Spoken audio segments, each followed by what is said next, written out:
c'était juste pour remettre... Chacun a des histoires personnelles. Et nous l'entendons bien. notre communauté a vécu aussi des difficultés dans cette Algérie qui ne s'appelait peut-être pas l'Algérie, mais elle est arrivée aussi en France. Ok.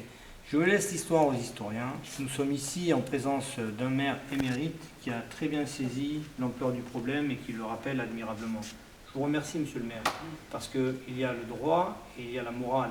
Et vous avez parlé de morale. Même si le droit ne faisait pas de nous des Français, puisque nous étions des sujets et pas des citoyens, puisque le Code civil en 1803 a changé du droit du sol, le jus solis, nous sommes passés au droit du sang, au jus sanguinis, et en passant au droit du sang, il a été accompagné d'un certain nombre de droits citoyens, la nationalité, le droit de vote, le droit d'être élu, d'être représenté. Et cela était la caractéristique du Code civil qui s'appliquait donc aux colons qui étaient venus peupler le territoire qui allait devenir l'Algérie. Je laisse l'histoire aux historiens et je retiens de ce que vous dites la morale. Pour vous, nous étions des Français et vous le posez admirablement. Et je pense que moi, en traversant la France, c'est ce que les Françaises et les Français m'ont dit. Comme me le rappelle M. Kemache, qui fait un travail admirable avec son association, l'histoire est méconnue.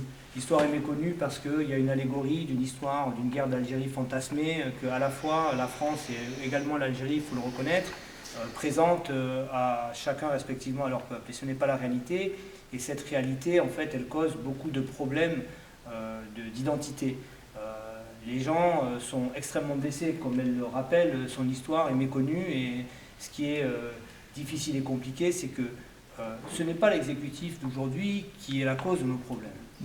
Donc il ne faut pas, si vous voulez, faire croire que cette chose-là. L'exécutif d'aujourd'hui, ma marche est une marche vertueuse, je ne mène pas un combat, je mène une bataille avec l'exécutif d'aujourd'hui pour lui faire comprendre que c'est le bon moment de parler des bonnes choses. Il ne s'agit pas de combattre la France, l'exécutif est là par la volonté du peuple français et ça doit être respecté.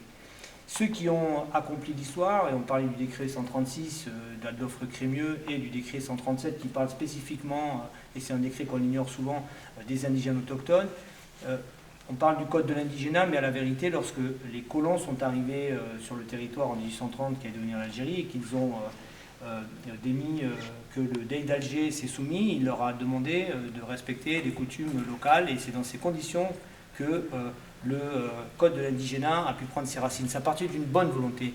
Comme je vous l'ai dit précédemment, il ne faut pas croire ou dire ou faire croire ou faire dire que la colonisation s'est accompagnée que de mauvais. C'est faux. Et les gens ont essayé de faire des choses bien, ça s'est mal passé pour des raisons que l'histoire nous dira. Nous, on est là pour dire ce qui s'est passé, pour le rapporter, pour apporter la vérité. Le Senatus Consul, par la suite, a rappelé que la nationalité française était un droit personnel, donc pour les indigènes autochtones qui étaient des sujets, et que donc ça ne se transmettait pas. Donc nous n'étions pas des Français à la réalité, et ceux qui l'étaient, comme elle le rappelle très justement, certains l'avaient obtenu de manière individuelle, soit en l'ayant demandé, en l'ayant obtenu, soit en ayant été, entre guillemets, nationalisé par le Conseil de libération nationale, par l'ordonnance qu'on appelle de 44.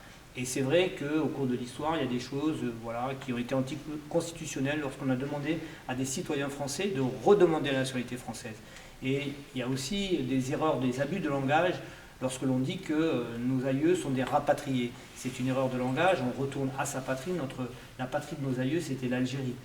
Aujourd'hui, moi, en ce qui me concerne, ma patrie, c'est la France. J'ai une patrie qui est l'Algérie et je n'entends pas renoncer ni à l'un ni à l'autre.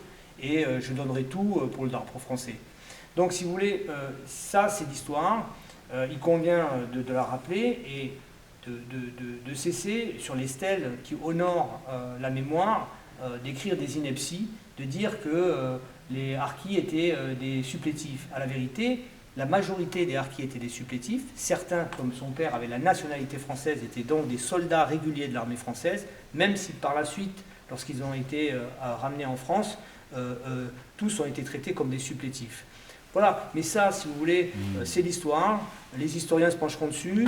Nous devons dépasser ces faits-là. Il faut qu'on avance ensemble. Je pense que l'histoire de nos compatriotes rapatriés, eux, les pieds noirs, en Algérie n'est pas terminée. Je crois qu'il y aura largement la place dans une Algérie apaisée, avec une normalisation des relations qui passe par le règlement de la question harki pour que nos compatriotes, qui soient juifs, du Mzab et qui ont peuplé le Sahara et les Juifs qui ont peuplé l'Algérie en Constantine, et que nos compatriotes pieds noirs, j'espère, pourront revenir s'ils le souhaitent et que l'Algérie le permette pour qu'ils puissent soit visiter, soit contribuer à la grandeur de l'Algérie. Voilà, moi, si vous voulez, c'est un peu ma vision, c'est pour ça que je marche.